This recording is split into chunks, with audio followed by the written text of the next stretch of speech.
K-팝이 세계 음악 산업에 큰 영향력을 갖춘 주류 대중문화의 하나로 자리 잡. 무대 위 조명이 꺼지기 전 나는 혼자였습니다.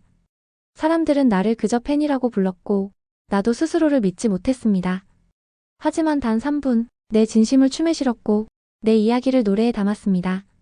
그 순간 나는 더 이상 외국도 언어도 한계도 중요하지 않았어요.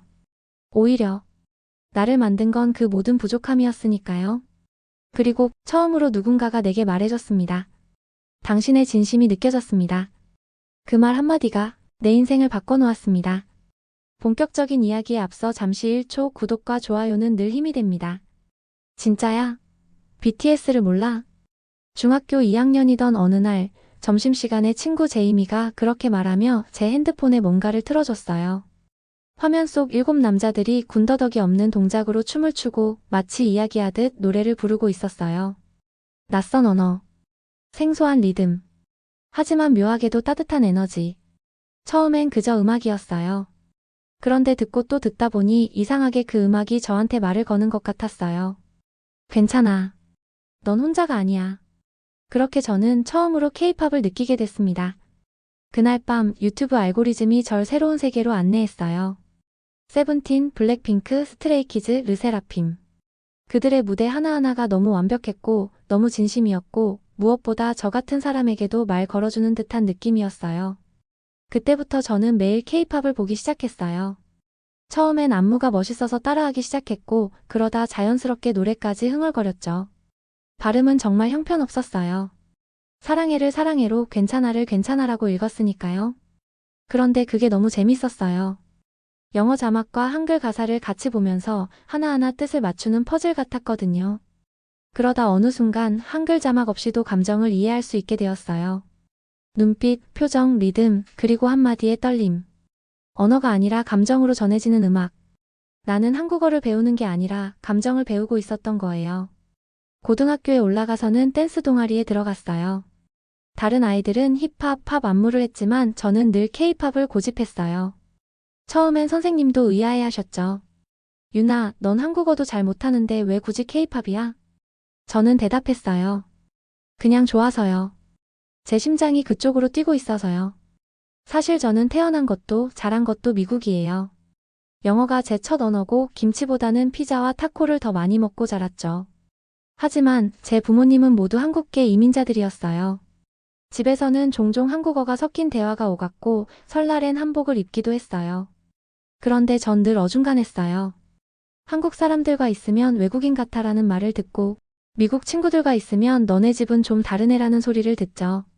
그 어디에도 완전히 속하지 못하는 느낌. 나는 도대체 누구지? 그 물음이 늘 제 안에 남아 있었어요. 그런 저에게 K-팝은 말했어요. 너도 괜찮아. 다르지만 아름다워. 그 말이 저를 울렸어요. 혼자였다고 생각했던 감정, 외롭다고만 여겼던 정체성 혼란. 그 모든 것들이 K-팝 가사 속에는 이미 그려져 있었어요. BTS의 러브 마이셀프, 아이유의 23, 태연의 혼자서 걸어요. 그 노래들을 듣고 있으면 누군가 내 속마음을 들여다본 것 같았어요. 그래서 저는 무대에 서고 싶어졌어요. 단순히 춤을 추고 노래를 부르는 게 아니라 제 이야기를, 제 감정을 음악으로 표현하고 싶었어요. 하루는 엄마가 제 방 문을 열고 물었어요. 유나야, 요즘 새벽마다 뭐하니? 연습해요. 춤이랑 발음. 그렇게까지 해야 해? 저는 대답하지 않았어요. 왜냐면 말로 설명할 수 없는 감정이었거든요. 그건 그냥 제 존재의 이유 같은 거였어요. 주말이면 댄스 스튜디오에 가고 평일엔 수업 끝나고 곧장 공원으로 가서 이어폰 끼고 안무를 반복했어요. 비 오는 날에도 친구들과 놀고 싶은 날에도 정거울 앞에서 땀을 흘리며 춤을 추고 있었어요. 그건 단순한 열정이 아니라 살아있는 증거였어요. K-팝은 제가 숨쉬는 방식이었어요. 그날도 여느 때처럼 평범한 오후였습니다. 수업을 마치고 집에 돌아와 간식을 먹으며 핸드폰을 들여다보던 중 손가락이 어느 한 화면에서 멈췄습니다. 자주 들어가던 K-팝 관련 계정에서 올라온 한 게시물. 거기엔 큼지막한 글씨로 이렇게 적혀 있었습니다. K-팝 글로벌 오디션 뉴욕 개최. 처음엔 믿기지 않았습니다. 또 어디서 팬 이벤트 하나 보다 싶었죠. 요즘엔 팬을 대상으로 한 영상 콘테스트나 춤 챌린지 같은 게 워낙 많으니까요. 그런데 다시 보니 그건 그런 종류의 이벤트가 아니었습니다. 한국의 대형 기획사들이 직접 참여하는 말 그대로 진짜 오디션. 참가 자격은 16세 이상 국적 무관. 댄스와 보컬 중심의 실력 평가. 장소는 바로 뉴욕 맨해튼. 읽는 순간 가슴이 벌렁거리기 시작했어요. 이건 그냥 이벤트가 아니야. 지금까지 내가 준비해온 걸 보여줄 수 있는 무대야. 한참을 핸드폰을 들고 망설였습니다. 설레는 마음과 함께 걷잡을 수 없이 몰려오는 불안감. 내가 진짜 해도 되는 걸까? 나보다 더 잘하는 사람들이 얼마나 많을까? 그 무대에 설 자격이 나에게 있을까? 마음속에서 수많은 목소리가 서로 싸우듯 요동쳤습니다. 하지만 그 와중에도 한 가지는 분명했어요. 이 기회를 놓치면 평생 후회할지도 모른다는 것. 그날 밤 식탁 앞에 앉아 저녁을 먹으며 부모님께 조심스럽게 말을 꺼냈습니다. 엄마, 아빠, 저 말씀드릴 게 있어요. 두 분은 젓가락을 멈추고 저를 바라보셨습니다. 한국에서 유명한 기획사들이 뉴욕에서 오디션을 연대요. 진짜 데뷔 오디션이에요. 저 지원해보고 싶어요. 잠시 조용한 정적이 흘렀습니다. 가장 먼저 아빠가 입을 여셨어요. 유나야, 그런 거 요즘 사기도 많다며. 혹시 잘못된 거면 어쩌려고 그래? 엄마도 걱정스러운 눈빛으로 물으셨어요. 그리고 설령 진짜라고 해도 그런 데는 실력 있는 애들 엄청 많을 텐데 실망하게 되면 어쩌려고 그러니? 부모님의 반응은 예상했던 거였지만 막상 듣고 나니 마음이 무너졌습니다. 역시 나 혼자만의 꿈인가? 하지만 단념하기엔 이 기회가 너무 간절했습니다. 저는 방으로 뛰어들어가 컴퓨터를 켜고 공식 홈페이지, 포스터, 주최사 정보를 샅샅이 찾아봤습니다. 참여 기획사 명단, 장소, 일정, 주간 방송사 정보까지 정리해 문서로 만들어 출력했고 그동안 연습해온 영상과 자료도 정리했습니다. 그리고 다시 부모님 앞에 섰습니다. 엄마, 아빠. 이건 그냥 팬 이벤트가 아니에요. 공식 홈페이지도 있고 참여하는 회사도 다 믿을 만한 곳이에요. 저 이걸 위해 정말 많이 준비해왔어요. 매일 새벽에 일어나 연습했고 혼자서 한국어 발음도 공부했어요. 그동안 제가 얼마나 진심이었는지 지금 보여드릴게요. 조심스럽게 컴퓨터 화면을 돌려 부모님께 제 연습 영상을 보여드렸습니다. 발라드 곡에 맞춰 춤을 추는 제 모습. 한 단어, 한 소절마다 감정을 담으려 애쓰는 눈빛. 화면을 보던 엄마가 처음엔 아무 말 없이 바라보다가 어느 순간 입술을 꽉 깨무셨습니다.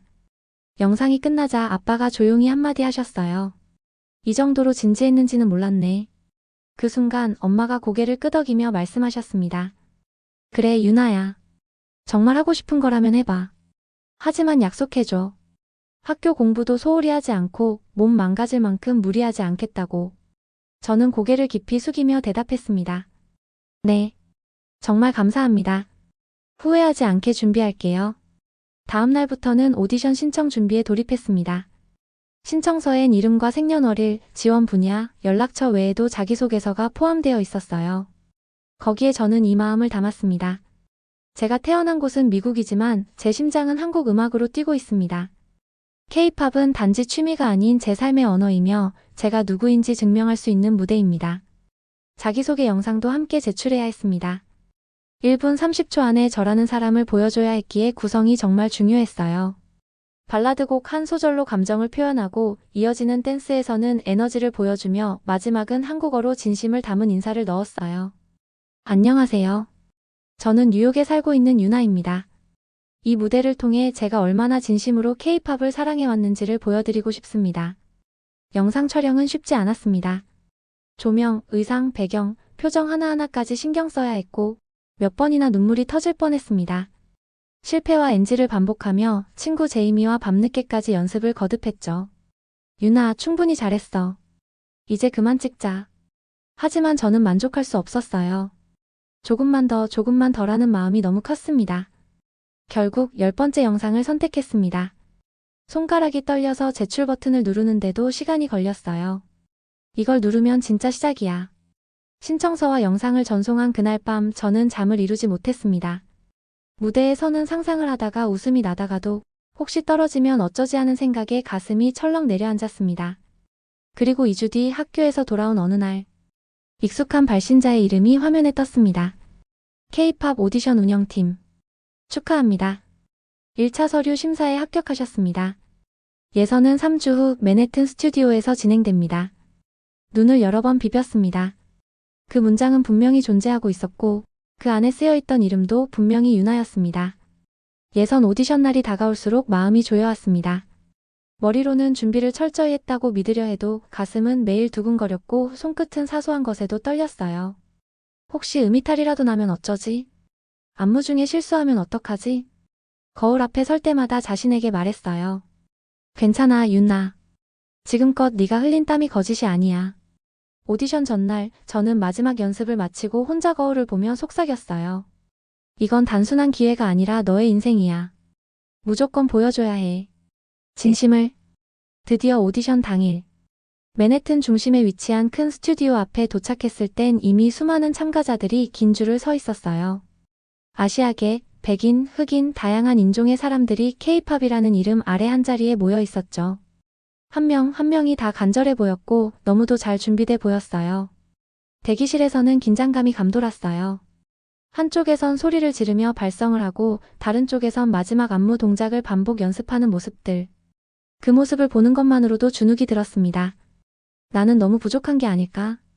그러다 문득 제게 K-팝을 처음 보여준 친구 제이미가 해줬던 말이 떠올랐어요. 유나, 넌 누군가를 따라하는 게 아니라 너만의 이야기를 춤으로 말하는 사람이야. 그 말이 마음속 깊은 곳에서 다시 살아났어요. 그래, 난 누군가의 복제품이 되려고 온 게 아니야.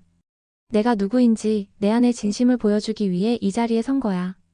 그리고 마침내 제 차례가 되었습니다. 심사위원들 앞에 서자 심장이 터질 듯 뛰기 시작했어요. 조명이 비추고 음악이 울려 퍼졌습니다. 처음엔 발라드로 시작했어요. 조용히 감정을 눌러 담아 부른 가사는 제 이야기를 대신해주는 것 같았어요. 괜찮다고 말하지 않아도 돼요.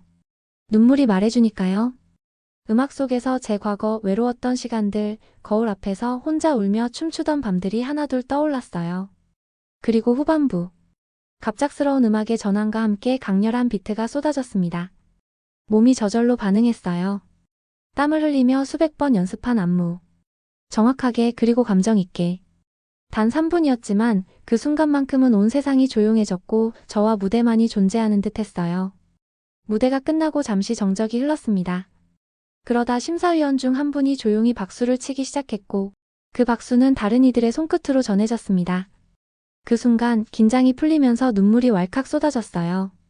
말도 안 되는 눈물이었지만 그건 기쁨도 슬픔도 아닌 복합적인 감정이었어요.